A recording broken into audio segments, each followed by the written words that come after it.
Are you able to share or are you having a challenge? Yes, I guess I do. Okay, I guess you're seeing my screen now. Oh, nice. Yeah, it's here. Okay, all right. Okay, thank you everyone for attending this presentation. My idea is just to talk a little bit about this fascinating subject that is the sun or star, and talk about a little bit of its structure, the dynamics environment that we have there, and the activity that we can see in different parts and different environments of the sun, since it's a very dynamic environment, right? So let's start. The sun as a star. This is the outline of this session. I divided the presentation in two sessions. The first session is just talk about a little bit about the structures that we have there. So an overview about our star, talk about a little bit of the internal structures of the sun, and then the external structures that we considered as its atmosphere, and then an important thing that carry a lot of mysterious investigations. It's the temperature profile that we have there through the atmosphere. The solar cycle, it's an important concept to understand how this star works and along the time, and its evolutionary phases, that what we can expect in the for the future about the sun. Okay, so starting with the some main characteristics of our star. The sun, of course, it's the biggest structure that we have in the solar system. It carries 99% of its mass of the solar system, but it's not a great star when we compare with other stars. Actually, if we see this HR graphic here, we can see that the sun, it's in a mid part of the stars. We have smallest and biggest stars than the sun, but it's in the main sequence that we classify the stars from the biggest and brightest to the uh, um, uh, not the big smallest and not brighter stars. So the estimated age is 4.6 billion years. The mass of the sun, it's about 300 mass of Earth. The luminosity, that we can consider that it's the energy that he is spreading towards outside the solar system. It's about 3.8 times 10 elevated to 26 watts. We can see in the next slide that this is not a static condition. The sun will go forward to other states, but this is the actually state of this star now. Okay, so let's talk about the structures. The energy source of our sun is in the very inner part of the star. We can call that the nucleus of the sun, the solar core. There we have the nuclear fusion, that it's a concept that we have a lot of atoms, hydrogen atoms that suffer the fusion, and then in this fusion that I demonstrated here in the right panel, the final product of this fusion, it's the helium, but it release some quantity of energy. For each process that we have this fusion, it liberates a lot of energy, and also other elements of as hydrogen, and this starts a chain reaction, is producing more and more energy with this process. So the energy, all the energy that we have in the solar system, it's mainly, it's totally produced by the nuclear fusion in the core of the sun, right? So there, the result of there, it's the estimated temperature of 15 million Kelvin, and the density, it's 10 times bigger than the density of the lead. And the evidence that we have that this nuclear fusion is actually occurring, is that we can detect neutrinos that are also a result of this reaction and follows and propagates through the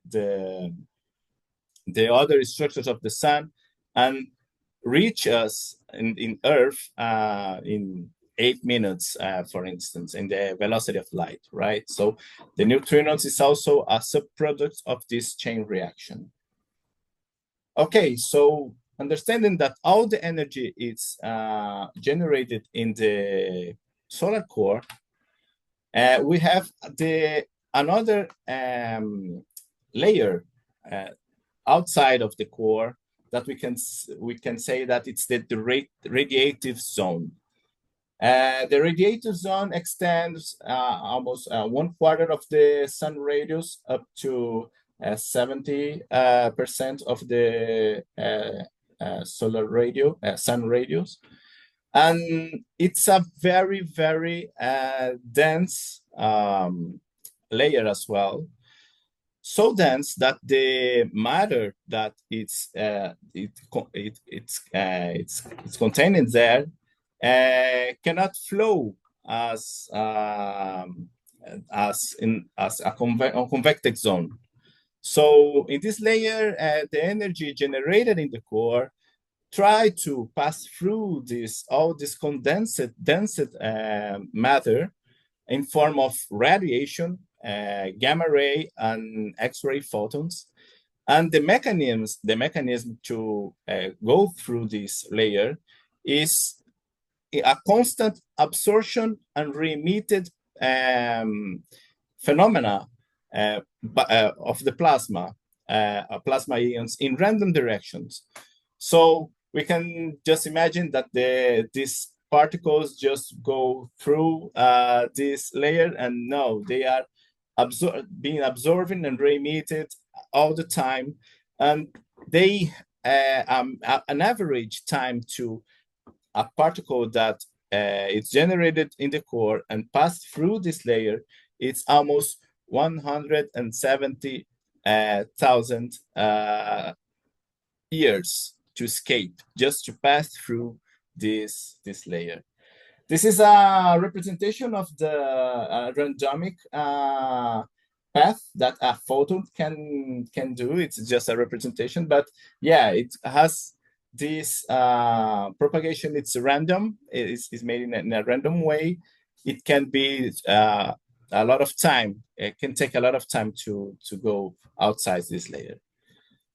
Okay, so an outward layer after the radiative zone, we have now the convective zone. Here, the plasma start to become more cold. So the movement of the matter it starts in how it can work in convection ways. So the convection way we know as, for instance, when we are boiling water in a pan, we have the hot liquid going up and the cold liquid, cold fluid going down. So this biggest convection cells also exist in the plasma in this convective zone of the sun.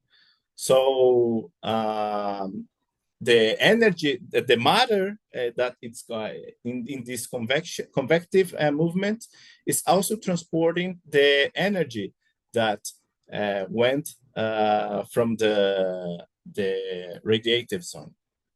Okay, so hot plasma bubbles rise, radiate heat at the surface, cool down and sink, and then we have the convective cells.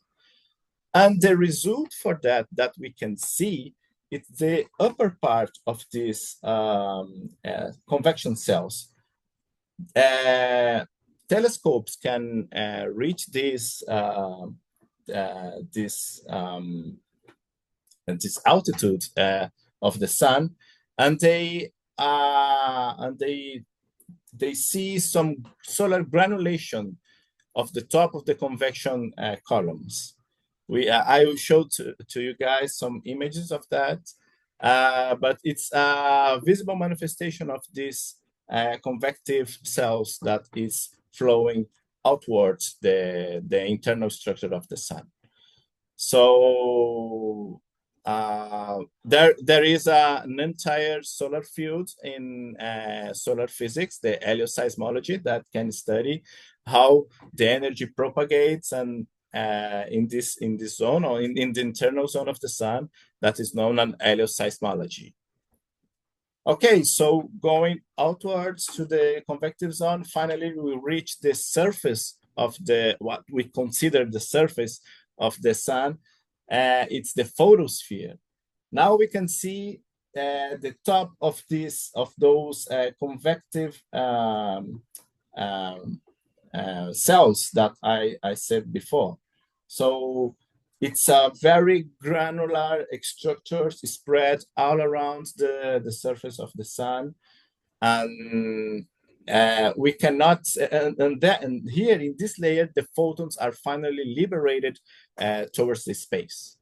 So when we try to remember, when we compare the temperature of the core of the sun, I said it's 15 millions of Kelvin. In this layer, the surface of the sun, the temperature drops a lot. We are now talking about 5,000 Kelvin, almost 6,000 Kelvin, okay? And each granular size can have this average size of 1,000 kilometers.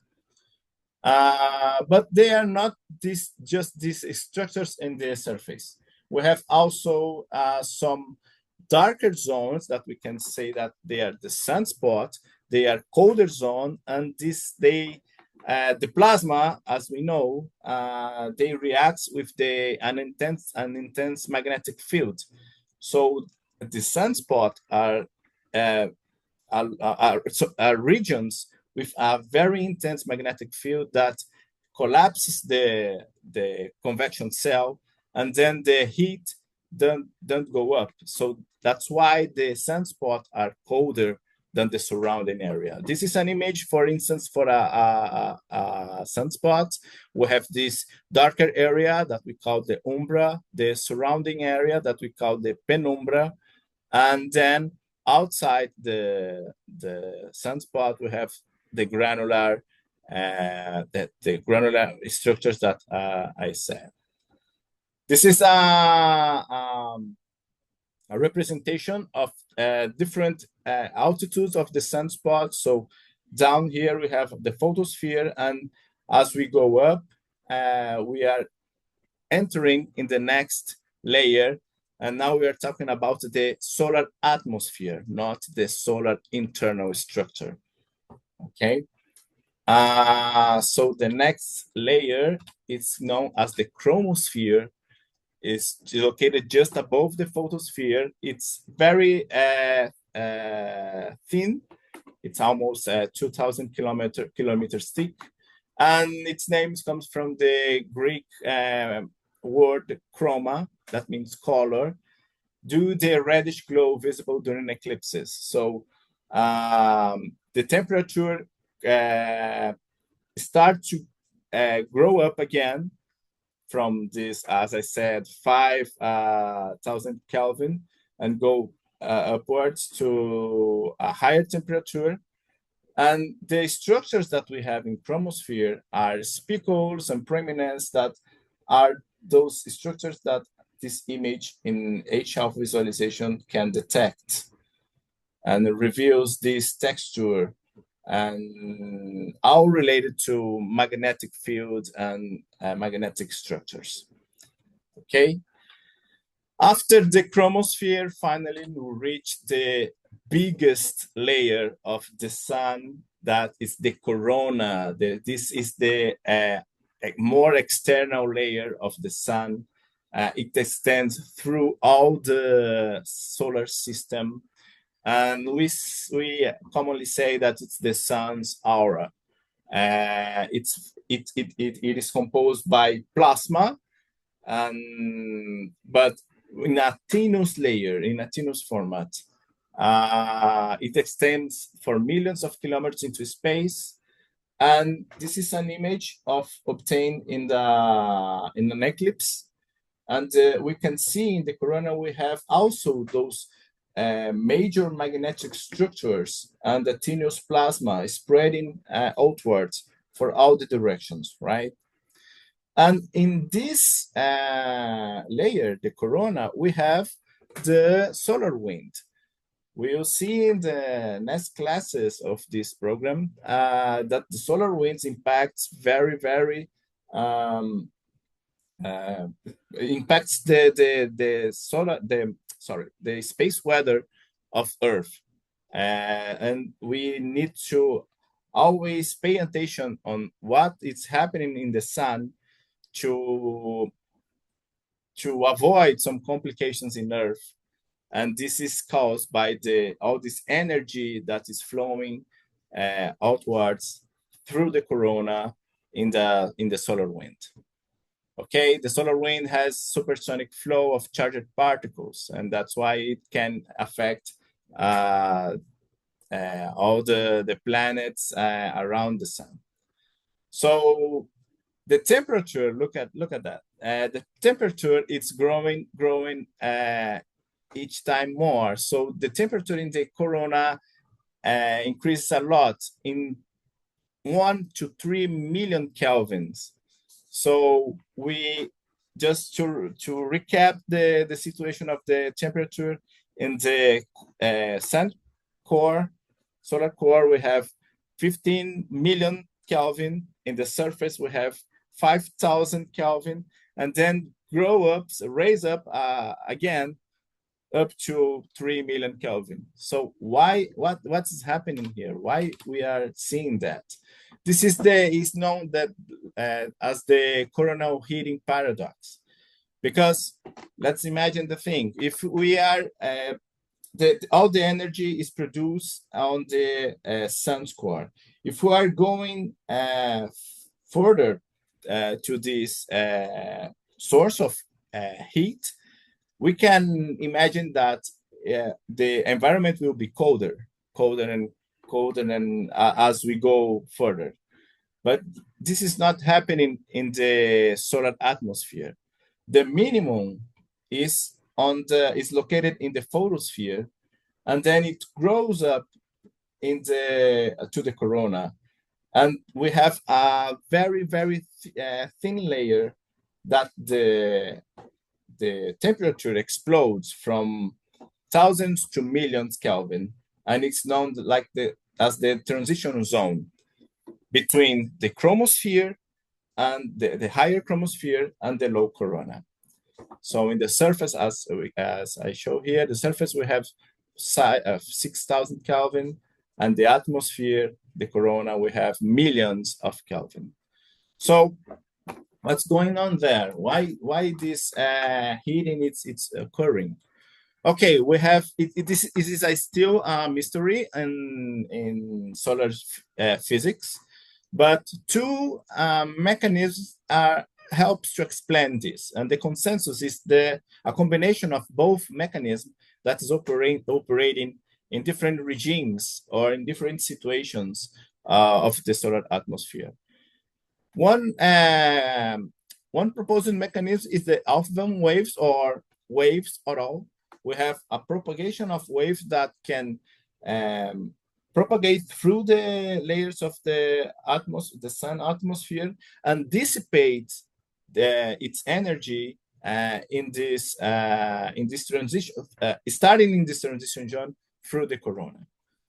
As a parallel that I can say for that is when the waves of the sea they are formed in the middle of the ocean, but they release all the energy at the shore, releasing the sound and causing the erosion of rocks there in the shore, that the energy is released.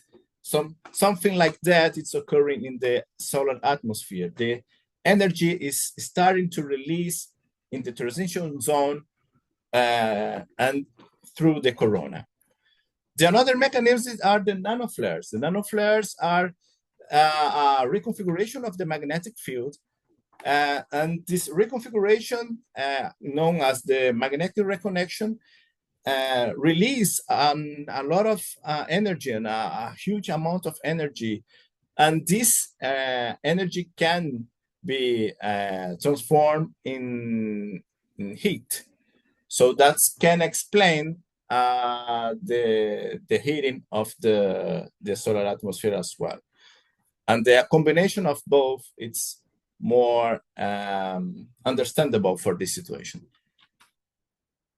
Okay, this is the profile, a representation of the profile of the temperature that starting in it's in a logarithmic scale, starting in the core, dropping in the radiative and convective zone, and reaching the minima in the photosphere, and then raising up again through the chromosphere, the transition zone, and then reaching millions of Kelvin again in the corona. And this is the thermal mystery that is we are still trying to understand fully nowadays. Okay. Okay, so we just talked about the structures that are forming the sun, but the sun is not static. It's very dynamic, actually. Not in this low scale of time, but also we have a lot of cycles. We can detect cycles of its magnetic fields activity and how this can impact the environment around the star. So one cycle that we can detect through the occurrence of the sunspot is the Schwab cycle. It's a cycle that lasts 11 years, and in these 11 years, we start from a minimum and reach a maximum of number of sunspots, and then a minimum again. All of that in 11 years. And we can see that as the number of sunspots that we can see in the solar disk. So this is a representation of the last solar cycles that we saw. We started in 1986. We reached the maximum of this solar cycle 23 on close to 2001. And then the cycle 24, the maximum was close to 2013. And the maximum of the actual solar cycle is occurring now. We can say it's starting in the last year, in 2025. And another thing important to understand is the distribution of the occurrence of the sunspot. This graph in the upper part of the slide represents the occurrence of the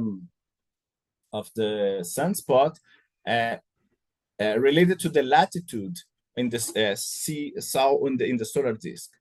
So when we have a minima, the latitude of the occurrence of the sunspot are higher. We have sunspot occurring close to the pole. And when we go to the close to the maximum, they are going closer and closer to the sun equator. And this is known as the butterfly diagram. Okay, this is a representation of the last 3 cycles, but we have a historical count and registers documentation about the sunspot occurrence since the last centuries, actually. So we call that the butterfly diagram because it seems like butterfly wings spreading out to the north and to the south of in the latitudes of the solar disk. The Wolf number, it's an index that can quantify the solar activity. And it's related to the sunspot groups and the individual spots that we can count over a cycle. So we can quantify if a cycle is very intense, it's in its maximum or in its minimum through this Wolf number value. So we can quantify the activity of the sun with this index. Okay, so what will happen to the sun? Where is the sun now in this stage of life, and what we can expect in the following years? Okay, the sun, as I mentioned before, has the 4.6 billion years, and it is expected as a star of its kind, in the main sequence G. Lifetime in this main sequence of the 10 billions of years. So half of this time already passed. We have this. The sun is in this middle age actually. So we have expected more 5 billion years that the sun will still consuming its hydrogen and fusioning into helium. After that, in the near future, I put there, but in more than 5 billion years, it will become a red giant. So it will expand a lot of times, 250 times the current radius, and swallowing Mercury, the planets Mercury, Venus, and possibly Earth. And then in this final stage, it will drop all the external layers as a nebula, the ejection of the outer layers as nebula. And in the middle of this nebula, probably we will have a white dwarf. It's the final stage of our star, and it's a white dwarf. Its size, it's a very smallest than we know as the sun today, and we will end as a carbon oxygen sphere, of the size of the Earth, with 60% of its original mass. And then our sun will end its history. Okay, so just a recap of this section 1. We saw that we have the internal structures, the core. It's the structure where all the energy of the solar system, it's mainly generated. After that, we have the radiative zone, where the photons and particles are transmitted by absorption and re-emission. And above that layer, we have the convective zone, where the matter starts to flow in convective cells. And then we have the solar atmosphere above the convective zone, so the photosphere, chromosphere, and corona. And we can see that there's still a mystery on science, solar physics, that is the thermal profile. It's not totally understandable how the temperature can grows up, raise up so fast from the minimum photosphere through the corona. We saw that the solar cycle, the known solar cycle, it's 11 years period. One important thing that I forgot to say, in each solar cycle, for 2 solar cycles, we have the inversion of the poles of the magnetic field of the sun. So in every 22 years, the polarization of the magnetic field of the sun, it's they change. The north becomes south and the south becomes north. And the future of the sun, as we saw in the last slide, we have still 5 billion years in the main sequence, and then we evaluate. We'll go to the sun. We will transform into a red giant, and then a white dwarf. So if you have question, or if there's a subject we want to discuss, please. Oh, I see in the chat.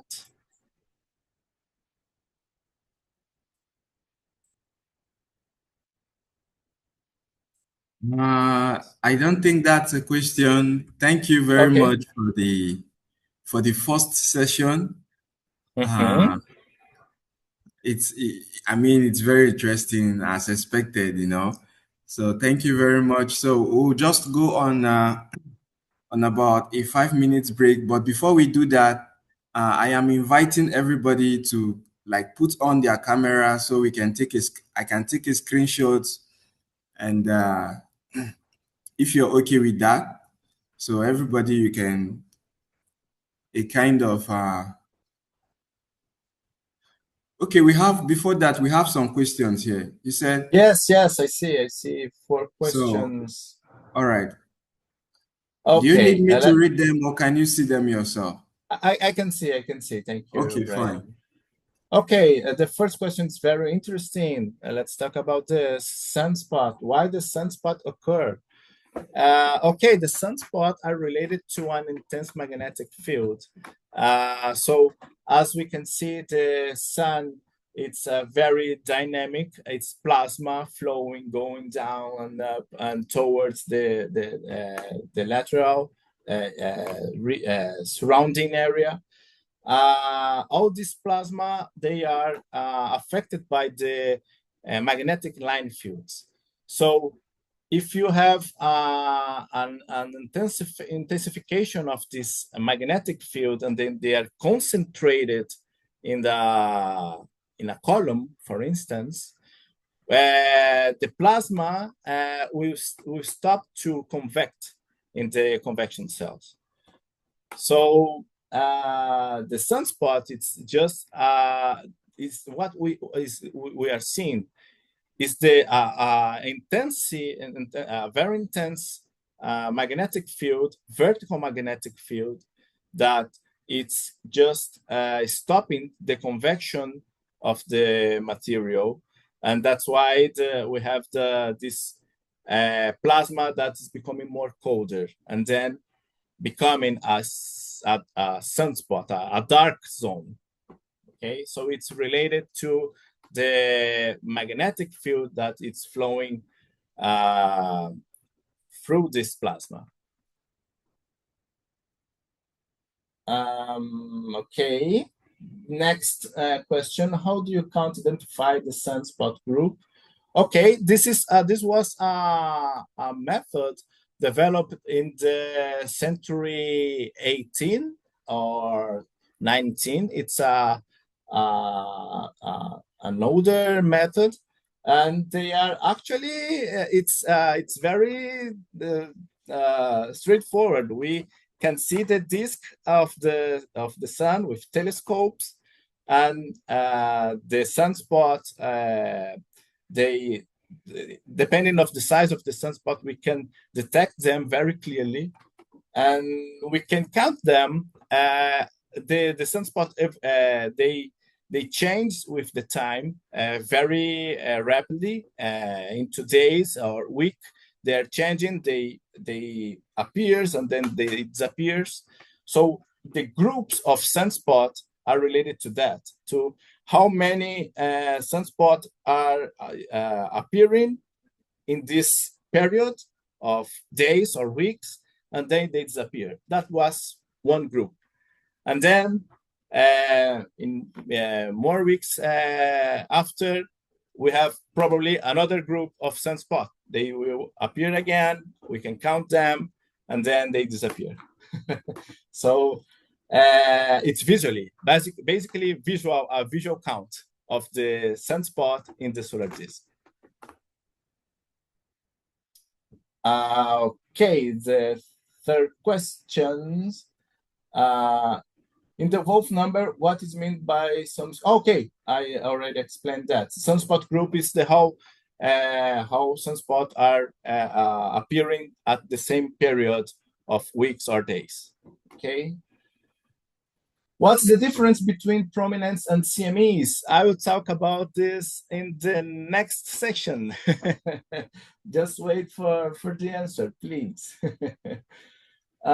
When the sun evolves into a red giant in about 5 million years, what specific physical changes inside the core will trigger the expansion phase? Okay, excellent question. We have the main sequence now making the nuclear fusion of hydrogen into helium, right? When the hydrogen when the material of the fusion of this fusion, that is hydrogen, it ends, then what will happen? Well, the star will need to start another nuclear fusion, and this is another cycle of the star. They will not do the nuclear fusion of the hydrogen, but of other elements. For instance, helium. Helium with helium will produce another subproduct, and that's why. And for compensate this, the internal pressure of the star with the external pressure of gravity. So that's why the temperature and the size of the star changes. It's all related to what kind of nuclear fusion are occurring in the core. Okay. Next question. Is it possible to say that the primary cause of space weather is solar wind? Sure. Yes, solar wind, it's always occurring. In this time right now, we are being affected by solar winds. But we can have some geomagnetic storms that we can say that it's a solar wind with more velocity, a more aggressive solar wind. It's coming from the sun and affecting our magnetosphere. We'll talk about a little bit in the next session as well about the space weather.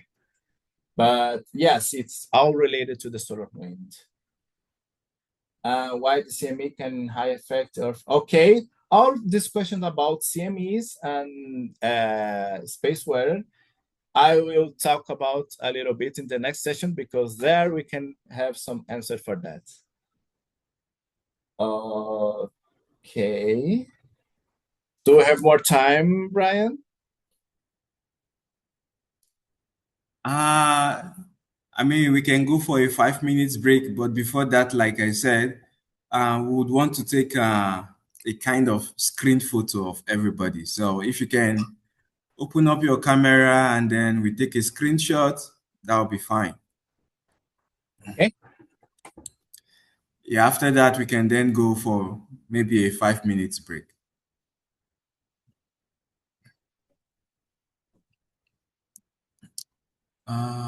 Where do I see that?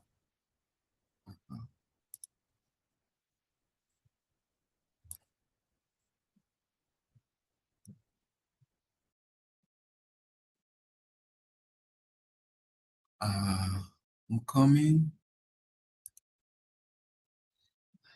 I'm trying to see everybody. Uh,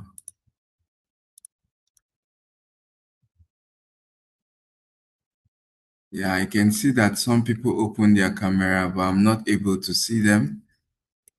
So let me see why.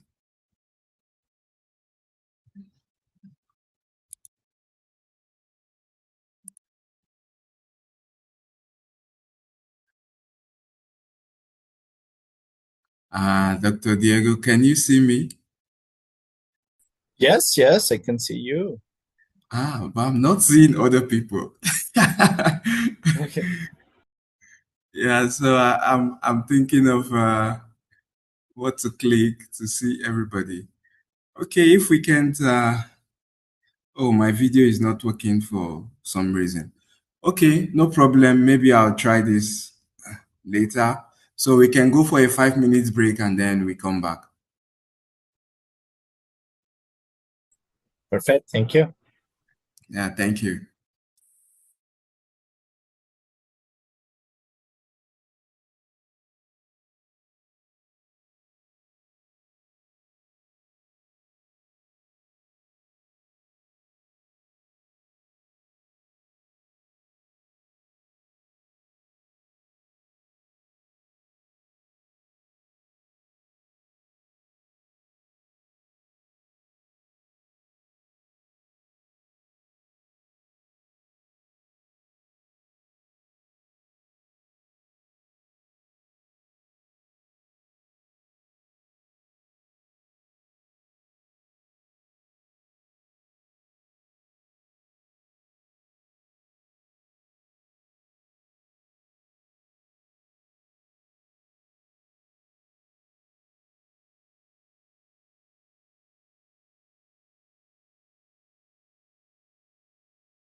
it's the auroras or the northern lights that we can see uh, receiving these particles from the solar wind and being reconnected with the Earth magnetic field, and then producing this beautiful phenomena of the nature that are the northern lights or the aurora australis or aurora borealis. We have an historical context about this violent phenomena occurring in 1859. It was known as the Carrington event, was the largest geomagnetic storm ever recorded.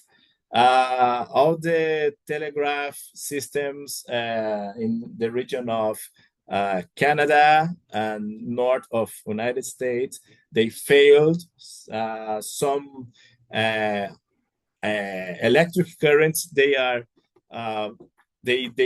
just happened in railroads, and the auroras were visible even in low latitudes as the Caribbean, Cuba, Hawaii, Mexico.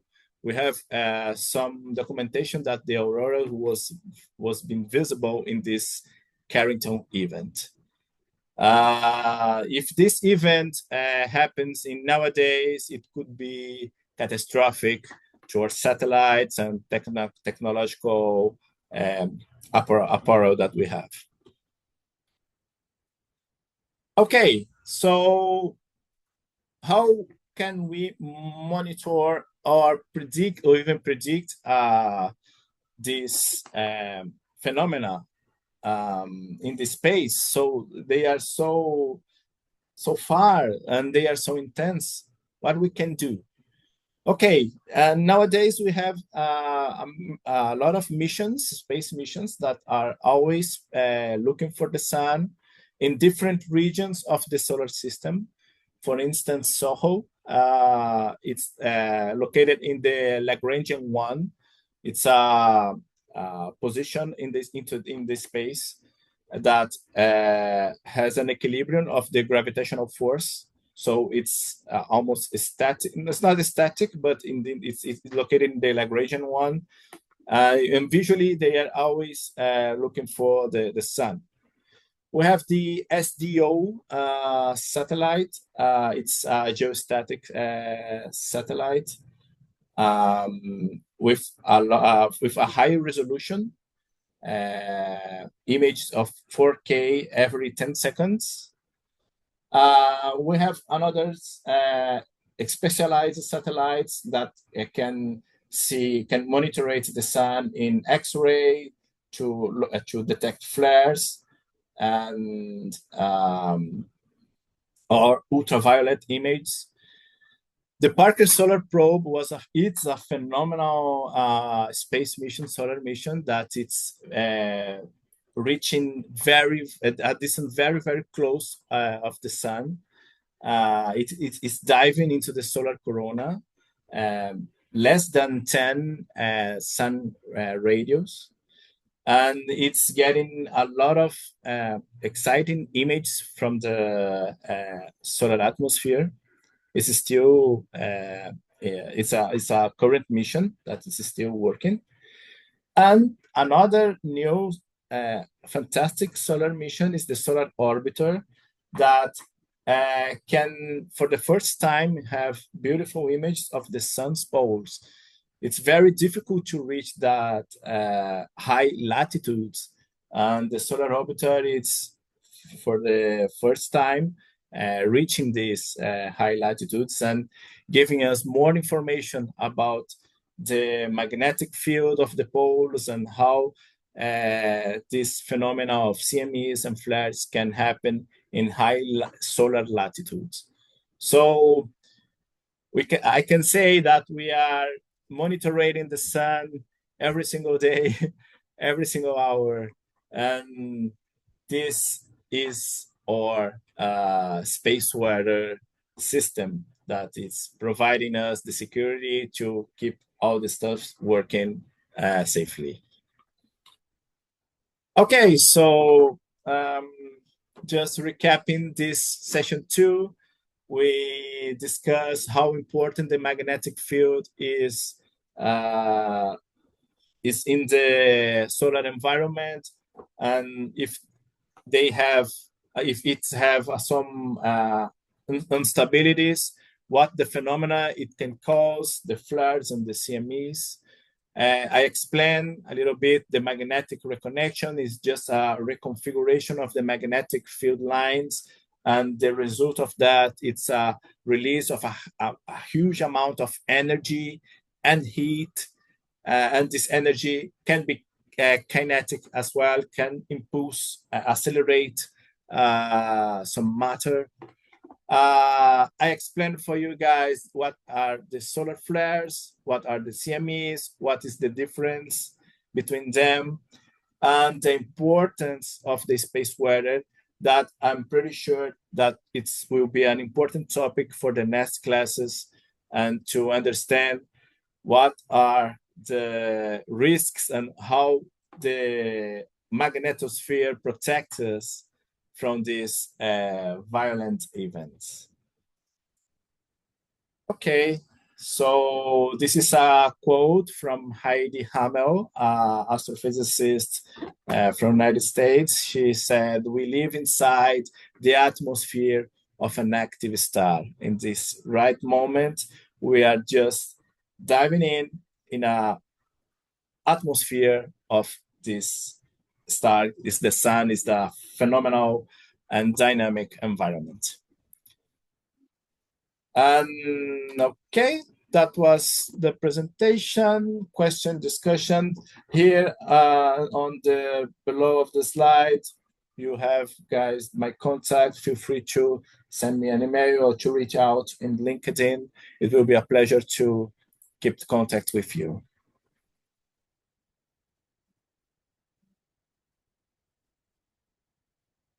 All right, Dr. Diego, thank you very, very much. Once again, he is Dr. Diego Prado Barroso. Uh, it's a name. It's a name I like, by the way, because I remember calling that name while I was in Brazil. So that's true. I wanted to meet you again before I left Brazil, but we couldn't meet Yeah, because you were in a different city. exactly. Yeah. So thank you very much for the presentation. I mean, it was eye-opening, and I think many of our participants here they have questions. I can see some questions in the chat section already. So I think this is the right time. If you can answer those questions, thank you Sure, very much. sure. Okay. Okay, the first questions. Okay, so we can say that prominence are in the closed loop and flares to the recognition process, flare as bright, and CMEs is the energy release. Okay, CMEs is not just the energy release. The energy that is released from magnetic reconnection impulsionate, accelerate the plasma that is in that region. That plasma that is accelerated and guided by the magnetic field lines towards the solar system, that is the CMEs. Okay, and then you conclude, is CMEs due to the open loop or due to the reconnection? Both.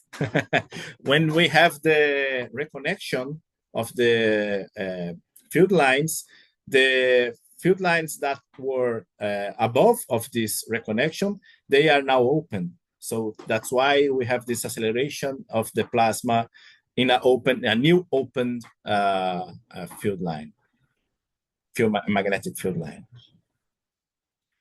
And say is asking for someone interested in conducting research in a specific area of space science, what sources or relevant data are available for research purpose? Additionally, what type of instruments or equipment are typically required for collecting such data? Okay, there's a lot of material that we can look for. I guess the mainly one are the telescopes data. Okay, we have a lot of technological instruments that can not just detect and visualize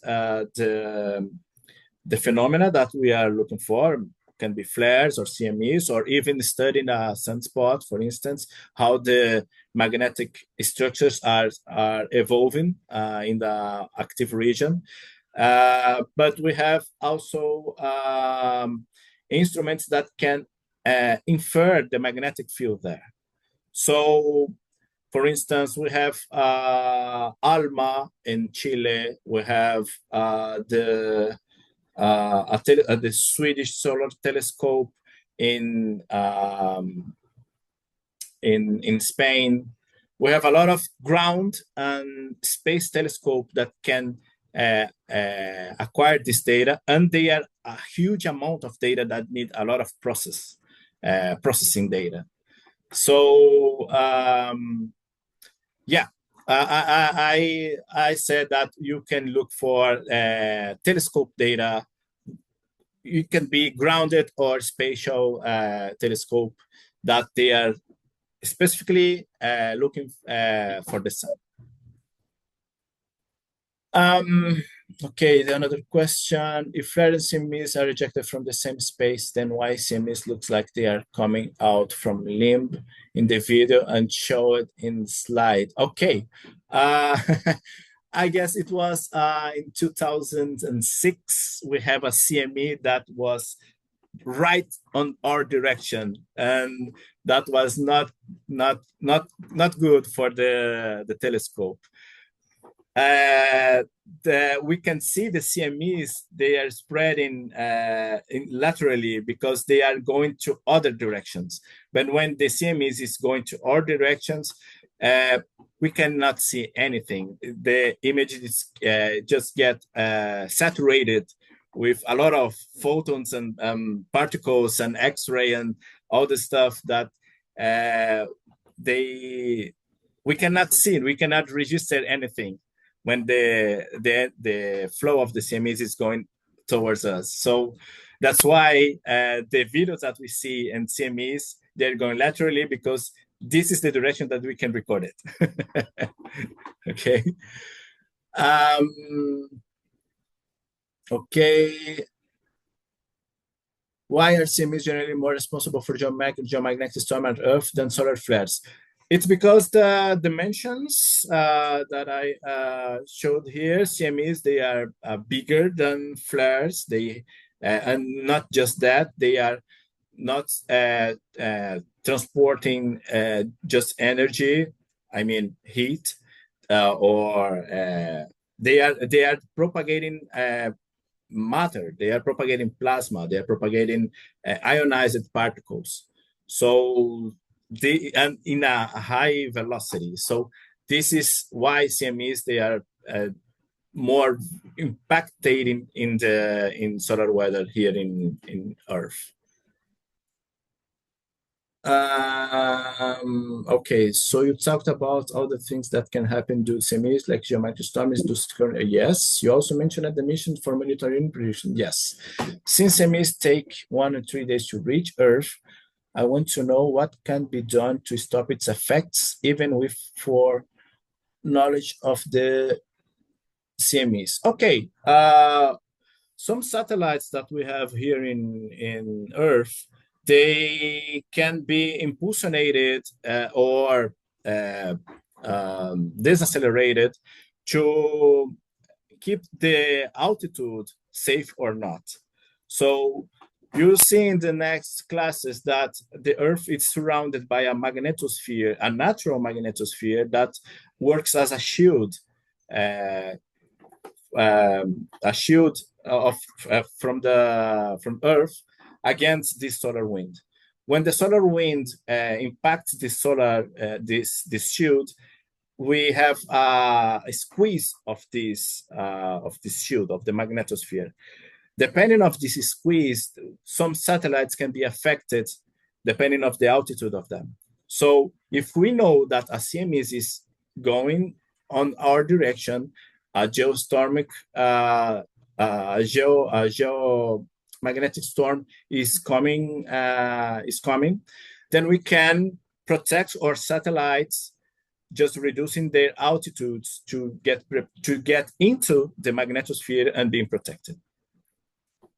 That was one of the principal manner to protect us. Okay, thanks for a wonderful presentation. My question is, what is the difference between solar magnetic field and interplanet magnetic field? Okay, amazing. Okay, all the solar system it's being influenced by the sun, not just by the solar wind, but of this magnetic field that is being generated in the sun. But it's not infinite, right? It's not. It can be. They have a limit, very further, but they have a limit of influence of this magnetic field. I can say that the interplanetary magnetic field is very, very, very low when compared to the solar magnetic field. So the difference between the solar magnetic field, I can say it's the source, because one is generated from our star, and the mainly difference is the intensity. So this magnetic field of the sun, it's more intense than the background magnetic field of the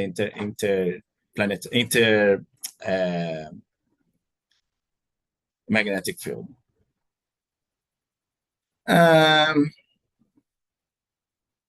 Okay, could the LASCO image be used for CME arrival time prediction and relevant task? If so, can we create a sequence of LASCO images to predict CME's arrival time? For example, when we consider machine learning models capabilities. If not, what are recommended wavelengths we should consider for this task? Arrival time prediction besides. I don't think I get the question. What I can say, if I understood the questions, all the study of CMEs or flares or magnetic structures that we are doing in the sun, they are image-based. We don't have any magnetometer there to calculate the magnetic field there. All the magnetic field, it's infrared due the image that we receive and the Stokes parameters, more technically speaking. So if we can use machine learning models to work on that, I believe we can, because we are looking for a very intense activity of artificial intelligence and machine learning nowadays. So if we can categorize all the images, the wavelength that we are looking for, and separate them in Stokes parameters, I can see a huge potential of using these models to classify and extract some information of this data. Yeah, so I would say yes. Okay, my questions on key mission, precisely on Parker Solar Probe. I didn't really get what you explained there, sir. Please, you can re-explain. The Parker Solar Probe, they are approaching very, very closely to the solar atmosphere. None of other mission approach it so close to the solar atmosphere. I talked like it's getting there less than 10 sun radius, so it's very, very, very close. And with this instrument also they can have more details, more high quality, high resolution images for extract information. One example of that, it could be possible to see filaments and the drops of plasma that we ever notice. So new phenomena in minor scales can be now possible to be studied because of this proximity and the quality of the image that we are receiving on the Parker Solar Probe due the distance, the close distance that this mission is reaching. Okay, are there any missions that actually are planning to build something like a magnetosphere around or orbit to protect the solar winds? Don't think so. It will be more clear in the next classes. Our magnetosphere it's generated by our Earth dynamo, so it's a huge nature structure. I don't think so that a human mission can solve this problem of CMEs or solar wind. We depend of our natural shield, that's the magnetosphere. It's a other size of that is of shield. It's a very huge phenomena. It will be clear in the next classes for sure. Okay. Do we have more time, Brian? Or Yeah, I think, so many questions, which we yeah, appreciate, by the way. I, I Yeah, we would say appreciate. please send me this question on to my email. I will be glad to answer them. Okay. Yeah, and I would like to say to the participants, Dr. Diego is very open, as you can see. He has given you guys his email so you can reach him directly, ask him questions, not only based on maybe solar. There are also so many opportunities in Brazil from Exactly. scholarships, fellowships, and so on. And he's someone who is always open to help, and to answer your questions. So for those of you who are here now, like we said, we promised you guys that you will learn space weather, and you also try to use them and complete a project, and then compete for opportunities out there, which many of you may not have before now. So I think as we go on, you'll see more and more of these mentorship opportunities and so on. So in our next session, we'll talk about the magnetosphere by the Aurora guy from the United States, a well-known guy who works about the Aurora and the magnetosphere and so on. So for now, I want to say a very big thank you to Dr. Diego Prado. We appreciate all you have uh, you have taught today, from the structure of the sun to the dynamics of the sun. In fact, you went further, you went beyond what we asked for.